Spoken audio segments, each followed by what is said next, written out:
The end of the world, the apocalypse. It's been coming for a long time, or at least the failed predictions have. The doom-mongering that you see on the internet today is nothing new. This has been going on for millennia. In this video, I'm going to detail just a few of these failed predictions. I'll just go up to the year 2000 and will leave out the usual suspects such as Nostradamus, Mother Shipton, Edgar Casey. In 992 AD, Bernard of Thuringia, a fanatical hermit, spread word that the end was near because of a solar eclipse. People were so scared they ran to caves and mountains. In September 1186, astrologer Johannes Tolentanis said, due to conjunction of 7 planets in Libra, that the world would be destroyed by winds, storms, drought and earthquake. People were advised to flee to mountains and caves and to dig underground shelters.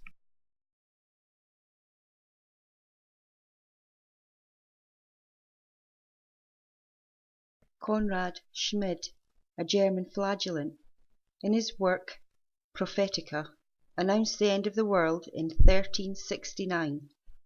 He was actually burnt at the stake for his trouble.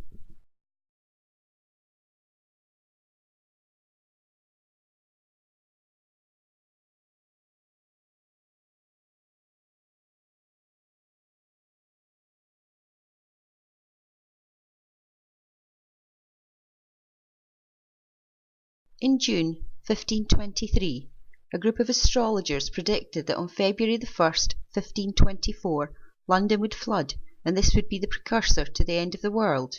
More than 20,000 people left their homes for higher ground, whilst others stockpiled food and water. Another prediction for 1524, but on February the 25th, a German mathematician and astrologer, Johannes Stoffler, said that a planetary alignment would bring great floods to the world. In Rhine, Germany, a crowd looking for boats caused a stampede and hundreds died. In 1578, German physicist and astrologer Helicis Roslin said the world would end on August 12, 1654. This was based on an appearance of a supernova, now called SN 1572, which was found in 1572. January 1583. Richard Harvey, the brother of the poet Gabriel Harvey, said a major conjunction between Saturn and Jupiter would bring the end of the world on the 28th of April that year. Interestingly, he was mocked by the public, and ironic ballads were composed. Jacob Bernoulli, a Swiss mathematician, predicted a comet would destroy Earth on the 5th of April, 1719. William Whiston, an English mathematician, in his publication Cometary Catastrophism, A New Theory of Earth, predicted a comet crashing into the Earth in 1736 on the 16th of October. This caused widespread fear at the time. London, 1761. The city had had 2 very minor earthquakes that year on the 8th of February and the 8th of March. And William Bell, an English soldier, predicted that a huge earthquake 4 weeks after would destroy everything. Bell had no experience in seismology or science, but began to lecture and publish about the third quake. Thousands of people left London in fear.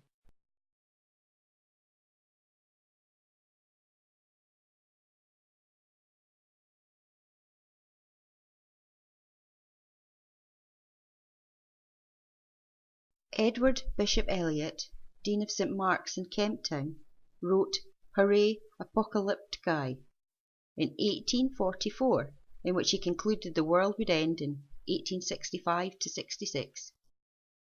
The Scottish astronomer Charles Piazzi Smyth decided that the Great Pyramid in Egypt held the key to all the secrets, including the one that the world would end in 1881 or 1882. Henry Grattan Guinness, an Irish preacher and author, in 1879 wrote a book with the really snappy title, The Approaching End of the Age, Viewed in the Light of History, Prophecy and Science. He used numerology and astrology to give 1919 as the date for the end of the world.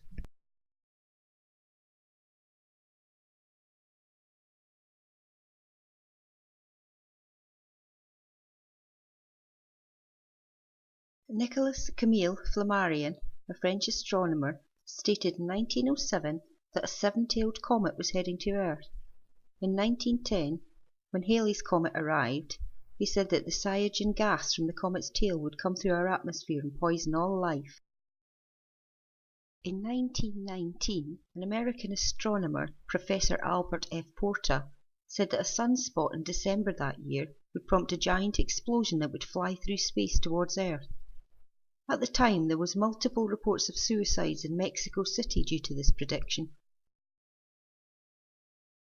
1931, Wilbur Glenn Valiva, an evangelist and flat earther, stated that the world would go puff and disappear in September 1935.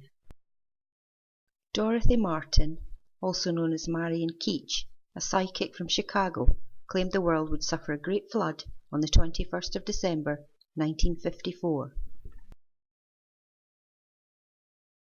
February 1962 had two failed predictions. Keith Robertson, director of the Aetherius Society, forecast that February the 3rd would see the Earth have a pole flip and 75% of the world's population would perish. Hindu astrologers had also predicted this doomsday due to the alignment of 6 planets and a solar eclipse of the 5th of February. Jane Dixon, a psychic and astrologer, took the line of those Hindu astrologers but stated that the planetary alignment would decimate the planet. In 1974, John Gribben, a British astrophysicist, said that on the 10th of March 1982, an alignment of planets in a quadrant one side of the Sun would cause gravitational effects that would trigger big enough earthquakes to wipe out Los Angeles.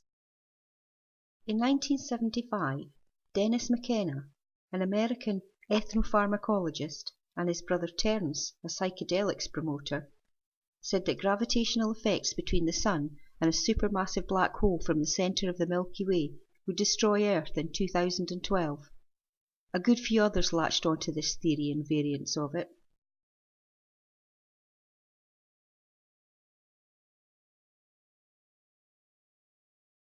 Media king Pat Robertson predicted in 1976 that the end of the world was coming in October or November 1982. He followed this up in May 1980, saying that he guaranteed by the end of 1982 there would be a grave judgment on the world. April 1980, Leland Jensen, Doctor of Natural Medicine, chiropractor, and founder of a Baha'i sect branch, led his followers into fallout bunkers as he predicted a nuclear holocaust. When that didn't happen, he decided to predict that Halley's Comet would collide with Earth on April the 29th, 1987. Harold Camping, an American evangelist, began his stream of epic fail predictions, with Judgment Day being September the 6th, 1994. He followed this with fire, brimstone and plague killing millions, and finally destruction of the world on October the 21st, 2011. Charles Berlitz, an American linguist, predicted the world would end in 1999, but failed to say how. Could be a nuclear war, he said, asteroids, or maybe a pole shift. The author, Richard W. Noon, wrote that a planetary alignment and solar storms on the 5th of May 2000 would trigger a series of natural disasters. It would start with the polar ice caps melting and drowning large areas of the planet. And as the years have rolled by, the appetite to make wild predictions and assumptions, and the fervour to believe the purveyors of doom, have just continued on. Greater understanding of science and nature have not quelled the deluge of apocalyptic nonsense, and it's unfortunate that today's technology gives the ability to have catastrophe on tap. What is it that attracts people to want to believe in the demise of their own species, their own planet? Is it just they become so caught up and fed up with their day-to-day lives that it's something to give them direction? Or is it political disarray and social unrest?